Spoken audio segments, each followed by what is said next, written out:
Olá pessoal, estamos aqui para uma aula de clínica médica, uma aula que muita gente não gosta, que aborda algumas doenças que não é muito do dia a dia nosso, é mais do hematologista, mas a gente vai tentar falar aqui, pessoal, de forma bem explicada para que vocês compreendam, citando os principais pontos que vocês precisam levar para acertar a questão de prova, que esse é o fim de todos nós aqui, acertar a questão de prova, gabaritar e passar na nossa prova de residência. Então vamos falar hoje, pessoal, sobre anemia hiperproliferativa.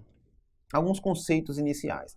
O que é que define uma anemia como hiperproliferativa? É a reticulocitose, ou seja, é o aumento da produção de hemácias jovens, que são os reticulócitos. Então, o indivíduo que tem uma destruição periférica de hemácias, tem uma perda de hemácias por sangramento, a medula óssea vai produzir novas hemácias para tentar suprir aquela perda, e aí vai ter um aumento de reticulócitos. Isso só é possível quando a gente tem uma medula óssea íntegra e a matéria-prima para a produção de nova hemoglobina, novas hemácias, está presente. A gente tem dois tipos de anemia hiperproliferativa: hemorragia aguda, que não vai ser tema dessa aula, não tem muita ciência por trás disso, e as anemias hemolíticas, que será o tema central da nossa aula, é sobre isso que a gente vai falar. Ok? Antes de a gente falar sobre as doenças, sobre as anemias hemolíticas propriamente ditas, a gente precisa trazer aqui um conceito. Precisa falar um pouquinho de reticulócitos, já que ele é tão importante para a definição desta aula. Então, reticulócitos são hemácias jovens. Em termos relativos, está presente em 0,5 a 2% no nosso sangue. Então, seus valores normais relativos, 0,5 a 2%. Valor absoluto varia de acordo com a literatura, uns colocam 40, 70 mil, 50, 100 mil, mas via de regra é menor ou igual do que 100 mil. Na prova, pessoal, pode aparecer em valores relativos ou valores absolutos. Cuidado com o valor relativo, pessoal. Se eu recebo uma herança que equivale a 50% da riqueza do meu avô, por exemplo, eu não sei se isso é muito ou pouco. Depende do que ele tinha. Se for 50% de 100 reais, isso são só 50 reais. Se ele tinha 100 milhões, então 50% de 100 milhões são 50 milhões. Então, cuidado. Se o indivíduo tem uma queda importante de hemoglobina, de massa, a hemoglobina cai de 12 para 6, por exemplo, então 2% de 12 não é a mesma coisa de 2% de 6. Então, muitas vezes os alunos se confundem na hora da prova, porque vê um reticulócito de 2,1%, 2,2%, mas com hemoglobina de 4, por exemplo. Seguramente, esse valor de reticulócito não está alto, deve estar normal, certo? Ou baixo. E se está normal diante de uma anemia severa, isso é inapropriadamente normal, porque deveria estar alto para suprir a queda de massa, a queda de hemoglobina, certo? Existe um índice, pessoal, para a gente avaliar se o indivíduo está tendo reticulocitose ou não, se a produção de reticulócitos está adequada, que é o índice de produção reticulocitária. Vocês não precisam memorizar isso, tem importância prática, vocês consultam lá no seu dia a dia, porque isso dificilmente vai cair em prova. Com os valores relativos e absolutos, a gente consegue matar as questões. Só lembrando de valor relativo, a gente tem que pesar o nível de hemoglobina do indivíduo. Se for um valor percentual de 20% de reticulócitos, isso é alto, tá certo? Não tem o que discutir. Mas se for ali 3% diante de uma hemoglobina de 4, isso seguramente não é reticulocitose, certo? Esse tempo de maturação, pessoal, depende do valor do hematócrito. Então, para fins práticos, depende do hematócrito, a gente tem valores de maturação diferentes para a gente usar nessa fórmula. Porque quando o indivíduo tem uma queda de hemoglobina, queda de hemácias, a gente não só vai aumentar a produção de reticulócitos, como eles serão liberados de forma mais cedo para a periferia. Então, tem que descontar esse tempo da liberação mais cedo. Ok? O VCM médio dos reticulócitos é um pouco maior do que as hemácias normais, em torno de 108, por isso que há uma tendência à anemia macrocítica nas anemias hemolíticas, e reticulocitose reflete um aumento da produção medular de novas hemácias. Conceituar um pouquinho hemólise. O que é que significa hemólise? É a destruição prematura das hemácias na sua periferia, provocando a diminuição da sua meia-vida. Meia-vida média das hemácias, 120. Quando essa meia-vida cai, a gente diz que tem hemólise. Obviamente, pessoal, hemólise não é igual a anemia. Cuidado, o indivíduo pode ter hemólise sem anemia. Por quê? Quando a gente tem hemólise, a gente tem uma destruição mais cedo das hemácias na periferia, vai aumentar a eritropoetina, que vai agir na medula óssea, produzindo reticulócitos, produzindo novas hemácias. Quando a gente tem um equilíbrio nessa balança, o indivíduo não tem anemia. Se a gente tem um desequilíbrio, tanto por um aumento da hemólise ou por uma diminuição da produção de novas hemácias, a gente assim vai ter anemia. De uma forma geral, a medula óssea consegue aumentar em 6 a 8 vezes a produção de novas hemácias, desde que sua matéria-prima seja adequada. Porém, quando a gente tem uma queda na meia-vida das hemácias para menos de 20 dias, mesmo com a medula íntegra, a gente não consegue segurar. Então vai haver anemia, nesse caso, anemia hemolítica. certo? Mas a hemólise não é igual à anemia. Qual o quadro clínico e laboratorial da anemia hemolítica de uma forma geral? Anemia, obviamente, com icterícia às custas de bilirrubina indireta. Podemos ter esplenomegalia em determinadas formas de anemia hemolítica, aumento de DHL, queda de aptoglobina. A aptoglobina, proteína produzida no fígado, se liga à hemoglobina livre e vai ser depurada pelo próprio fígado. Então a gente tem queda de aptoglobina. A anemia normalmente é normonormo ou macrocítica, se tiver muito reticulócito. Muito reticulócito aparece no esfregaço de sangue periférico com coloração mais azulada, chamada de policromasia.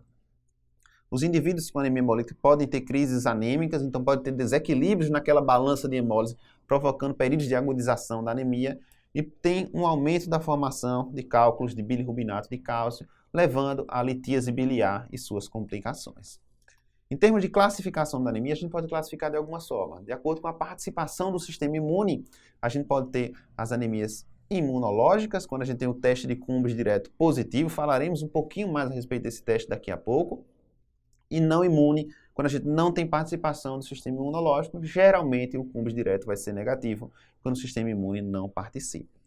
De acordo com o sítio preferencial de destruição celular, a gente pode ter hemólise intravascular dentro do vaso, a destruição das hemácias dentro do vaso, ou extravascular fora do vaso. Intravascular, as microangiopatias trombóticas, PTT, CHU, que é a síndrome hemolítica urêmica, CIVD, reação transfusional aguda e HPN, que é a hemoglobinúria paroxística noturna. Como é que vai ter o quadro clínico para a gente distinguir intravascular e extravascular? Se tem destruição de hemácia dentro do vaso, vai liberar hemoglobina no sangue. Então podemos ter hemoglobinemia. Essa hemoglobina vai ser filtrada nos glomérulos, vai aparecer na urina. Então, hemoglobinúria. Essa hemoglobina dentro dos túbulos renais serão reabsorvidas pelas células tubulares, serão, tá certo, acopladas à hemosiderina, e quando essas células epiteliais se descamam e caem na urina, a gente vai ter hemosiderinúria.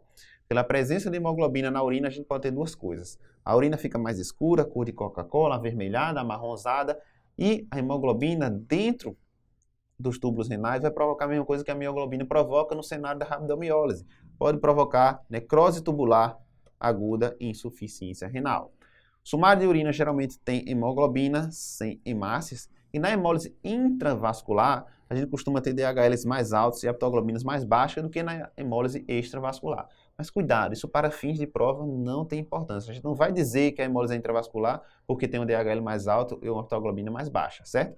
Isso é uma utilidade que a gente tem, existe esse conceito, tem uma utilidade prática, mas na prova não levem tanto isso em consideração. Extravascular e intravascular vão aumentar a DHL e consumir a aptoglobina independente, certo? Então cuidado, na prova tanto faz. Extravascular, a gente tem a anemia hemolítica autoimune, hemoglobinopatias e esferocitose hereditária. É a forma mais comum de hemólise, é a de extravascular. O baço costuma estar aumentado, porque costuma ser o sítio de destruição preferencial dessas hemácias. E aqui a bilirrubina indireta costuma ser maior do que na intravascular. Mais uma vez, isso tem uma importância prática. Para fins de prova, todas as formas de anemia hemolítica vão aumentar a bilirrubina indireta, DHL, e vão consumir a aptoglobina. Outra forma de classificação é de acordo com o local de defeito. Se o defeito é na hemácia, ou seja, um defeito intracorpuscular, ou se é um defeito externo à hemácia, é extracorpuscular. Defeito da hemácia, hemoglobinopatias, esferocitose, um defeito na hemoglobina, outro defeito no citoesqueleto da hemácia, outro um defeito enzimático, deficiência da glicose 6-fosfato desidrogenase, e a hemoglobinúria paroxística noturna é um defeito na membrana. A gente comenta em cada um deles daqui a pouco. A maioria é hereditária, com exceção da hemoglobinúria paroxística noturna. Se é hereditária, pessoal, não é passível de reversibilidade. Então, a maioria daqui é irreversível e não afeta a hemotransfusão. Por quê? Porque o problema é na hemácia produzida pelo próprio indivíduo. Se ele recebe o sangue de outro indivíduo, um concentrado de hemácias, essas hemácias que ele recebe não sofrerão alterações, não sofrerão hemólise. Já quando o local de defeito é extracorpuscular, anemia hemolítica autoimune, microangiopatia trombótica, hiperesplenismo, tá certo? A maioria aqui é adquirida. Se é adquirida, é mais passível de reversibilidade e afeta a hemotransfusão, porque o problema é fora da hemácia. A hemácia do indivíduo é normal, é legal. Então, vai ser atacada tanto a hemácia dele quanto a hemácia que a gente receber no concentrado de hemácia, porque o problema é externo, é fora das hemácias, certo? Fala um pouquinho sobre hematoscopia. Esse quadro é muito importante na hora da prova, pessoal. Tem dicas muito legais para a gente acertar questões. Então, a depender do achado de esfregação periférica, a gente pode ter uma hipótese diagnóstica mais forte para fazer assim acertar a questão de prova. Hemácias esquisitas, esquizócitos, a gente tem que pensar em destruição mecânica das hemácias. Então, microangiopatia trombótica e próteses valvares, especialmente mecânicas. Policromasia, muito reticulócito. Hemácias em alvo, leptócitos. Talassemias e hemoglobopatias SC são as principais. Hemácias em foice ou drepanossa. Apareceu isso, tanto o desenho, a figura, quanto a descrição. É a anemia falciforme ou uma de suas variantes. Bite cells, hemácias mordidas, corpúsculos de Heinz. Lembre G6PD, deficiência de G6PD. Esferose ou microesferose, cuidado, isso já foi pegadinha de prova. Além de esferocitose, também anemia hemolítica autoimune. Então, na anemia hemolítica autoimune também a gente pode ter microesferose. Cuidado com essa pegadinha. Corpúsculo de Rojoli, quando a gente tem hiperesplenismo ou então a retirada cirúrgica do baço, ou em situações que a gente tem um aumento do estímulo para a eritropoese extramedular. Ok? Vamos treinar aqui com essa questão PSU Minas Gerais, acesso direto. Nos casos de anemia hemolítica, é frequente encontrar. Vamos começar na letra D. Níveis séricos de desidrogenase lática, DHL reduzido e sem alterações de aptoglobina. Não, a aptoglobina cai, DHL aumenta, isso aqui está errado. C. Níveis séricos de desidrogenase lática e aptoglobina aumentados. Não, a aptoglobina cai, não é aumentada. B. Aumento do nível sérico de aptoglobina. Não, a aptoglobina cai e o que aumenta é DHL. E letra A, níveis séricos aumentados de desidrogenase lática, perfeito, e diminuídos de aptoglobina, correto, gabarito, portanto, aqui sem maiores problemas, letra A.